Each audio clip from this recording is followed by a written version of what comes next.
আসসালামু আলাইকুম। বাংলা কোরআন পাঠের আজকের সূরা সূরাতুল মুরসালাত। আউযু বিল্লাহি মিনাশ শাইতানির রাজিম। বিসমিল্লাহির রহমানির রহিম।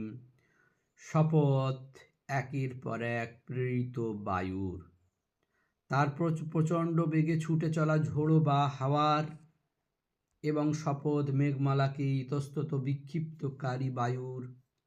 অতঃপর শপথ তাদের, অর্থাৎ সেই ফেরেশতাদের যারা সত্য ও মিথ্যাকে পৃথক করে দেয়, তারপর অবতীর্ণ করে উপদেশবাণী, যা মানুষের জন্য ক্ষমা প্রার্থনার কারণ হয় অথবা হয় সতর্ককারী। যে সম্পর্কে তোমাদেরকে প্রতিশ্রুতি দেওয়া হচ্ছে তা অবশ্যই ঘটবে। সুতরাং তা ঘটবে সেই সময় যখন নক্ষত্ররাজি নিভিয়ে দেওয়া হবে, এবং যখন আকাশ বিদারণ করা হবে, এবং যখন পর্বতমালা চূর্ণ বিচূর্ণ করে ফেলা হবে, এবং যখন রসুলগণকে নির্দিষ্ট সময় একত্রিত করা হবে। কেউ যদি জিজ্ঞাসা করে এসব মুলতবি রাখা হয়েছে কোন দিনের জন্য, তার জবাব হলো বিচার দিবসের জন্য। তুমি কি জানো বিচার দিবস কি? সেদিন বড় দুর্ভোগ হবে তাদের যারা সত্য প্রত্যাখ্যান করে। আমি কি পূর্ববর্তী লোকদেরকে ধ্বংস করিনি? অতঃপর পরবর্তীকেও আমি তাদের অনুগামী করে দেব। আমি অপরাধীদের সাথে এরকম আচরণই করে থাকি।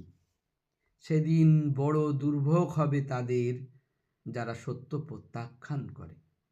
আমি তোমাদেরকে সৃষ্টি করিনি এক হীন পানি দ্বারা? অতঃপর আমি তো এক সুরক্ষিত অবস্থান স্থলে রাখি নির্দিষ্ট সময় পর্যন্ত। তারপর আমি তাতে পরিমিত রূপ দান করি। সুতরাং আমি কতই না উত্তম রূপদাতা। সেদিন বড় দুর্ভোগ হবে তাদের যারা সত্য প্রত্যাখ্যান করে। আমি কি ভূমিকে বানাইনি ধারণকারী, জীবিতদের এবং মৃতদের? আমি তাতে স্থাপন করেছি সুদূর উঁচু উঁচু পাহাড়।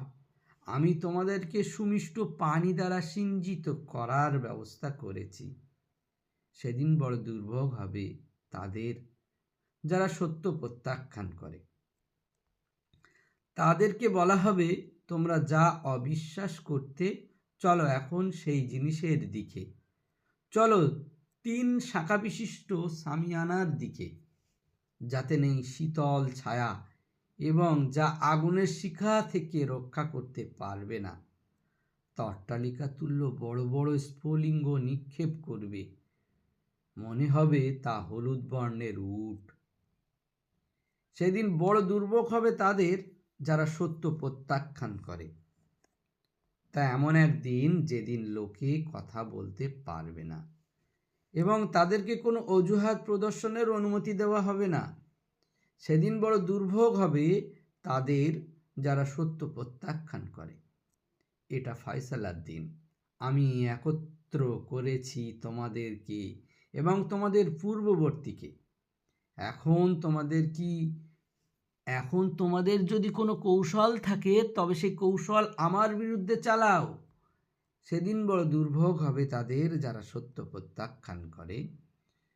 যারা তাকওয়া অবলম্বন করেছে তারা অবশ্যই ছায়া প্রশ্রবণের মধ্যে থাকবে, এবং তাদের চাহিদা মতো ফলমূলের মধ্যে।